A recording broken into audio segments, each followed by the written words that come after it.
Hi, it's Mike Lynch with AmeriFirst Financial, and it's Monday morning time for your Monday morning mortgage update for the week of July the 25th. Hope everybody had a great weekend. I spent time with my kids, family, just a good, mellow family weekend. So what happened last week and what's going to happen this week? Last week, we saw rates actually get worse throughout the week, and then a nice big rally on Friday and an improvement in pricing, meaning that money flowed into the bond market and rates improved a little bit. Why? Two things. The European Central Bank met last week and they raised their Fed fund rate 0.5%. Now, this is the first time they have raised their Fed fund rate in 11 years. And they're having some big inflationary problems. In fact, the euro is worth less than the US dollar. And this is the first time that's happened in 20 years. So Europe's having some issues with inflation and it's causing some problems. So your ECB has to do something, and finally they're deciding that.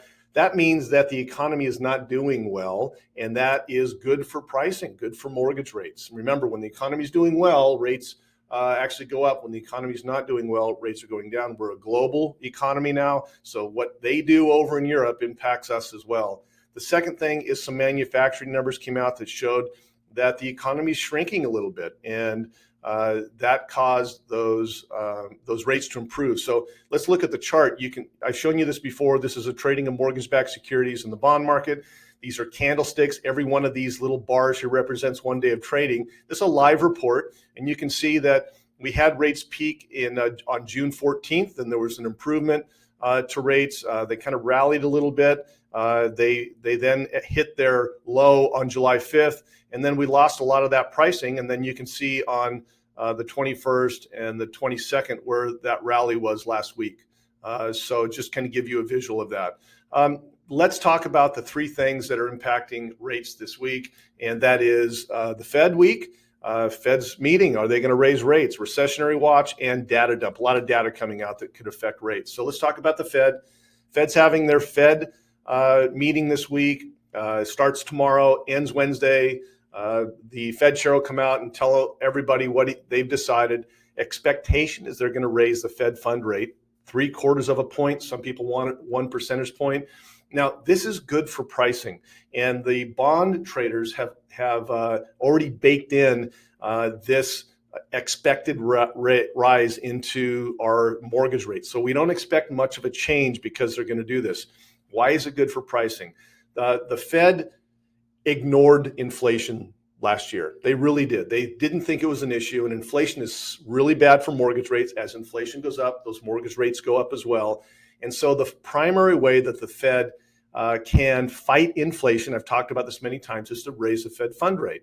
And they're going to raise it 0.75 to 1 percentage point. Now, a lot of our clients, our buyers and sellers, are going to see this in the news and think, hey, if the Fed raises the Fed fund rate 0.75%, mortgage rates are going to go up 0.75%. And we know that isn't the case. The Fed fund rate is the rate that banks charge each other to borrow money overnight, and it affects businesses borrowing money, credit cards, auto loan rates, but it doesn't have a direct impact on mortgage rates. So as the Fed does this, that means that they're going to slow the economy down. They're going to make the economy struggle, because what they're doing is they're raising that Fed fund rate, and that's going to affect demand. We'll talk about that in a sec. So just make sure that when you're seeing these headlines, when you talk to your buyers and sellers, let them know that, hey, this has already been priced in the market. We really don't expect to see a big rate change because of this, and it doesn't have a direct impact on mortgage rates, okay? So the Fed needs to do this to fight inflation, and this is a good thing long term. Second thing is recessionary watch. Now, we've talked about this, but it's really starting to surface. What is the definition of a recession? 2 financial quarters with a negative GDP, gross domestic product, which is a key measure of how our economy is doing. If the GDP is low, that means we're retracting. If the GDP is above, if it's positive, that means we're growing. And the first quarter, we had a negative GDP. The second quarter ended June 30th. Preliminary numbers came out, showed a negative GDP. Technically, we're in a recession. Now, they tweak these numbers, and the final GDP number for the second quarter won't come out until September, but they make adjustments as other reports come out, other data comes out.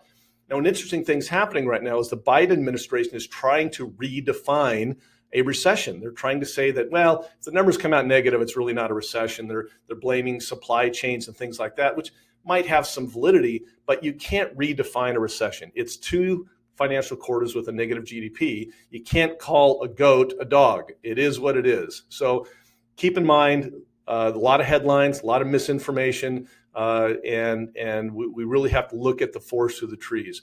The Fed raising the Fed fund rate, it kills demand. It slows, it raises the cost of borrowing money, and businesses now are going to charge more. We are not going to buy more because it's too expensive, and that will slow demand in. It'll kill demand. It pushes our economy into a recession. This is what the Fed's doing. And they're doing it in a very draconian, a very big way because they ignored a recession last year. And as that demand goes down, then businesses, if they're still around, say, okay, maybe we need to lower prices to spur growth. And then that starts the process over. And the other thing that happens in a recession, we've talked about this, is the Fed lowers their Fed fund rate to promote spending, to promote borrowing, things like that. So it's a game. A lot of people think that the real impact of this recession is not going to hit us until the end of this year, first part of next. We're starting to see some signs of it, but the real impact that's going to hit the pocketbook of the consumer is going to be the end of this year, first part of next. Last and final thing is data dump. Just a lot of data coming out this week. Another inflationary report called the PCE, which is the Personal Consumption Index, or expenditures, expected to be high. The market's already baked, the bond market's already baked that in, so we really don't expect rates to move that much, but a lot of housing data, consumer confidence data, durable good orders, how well are businesses ordering products? Are they ordering fewer because they're not selling as much? So just a lot of data coming out this week. It's a busy week, and everything's really centered around the Fed. More opportunity for those rates to actually go up than to go down. So we are not playing with our clients' rates. We're locking. If anything changes, of course, we'll switch positions, but just starting out the week locking. So if you or your clients need any advice on locking or interest rates, don't hesitate to give me a call. If you know somebody can benefit from this video, please forward it to them. If you have any insight on the information that I've shared with you, please share it. Have a great, productive week, and we'll talk to you next week. Bye-bye.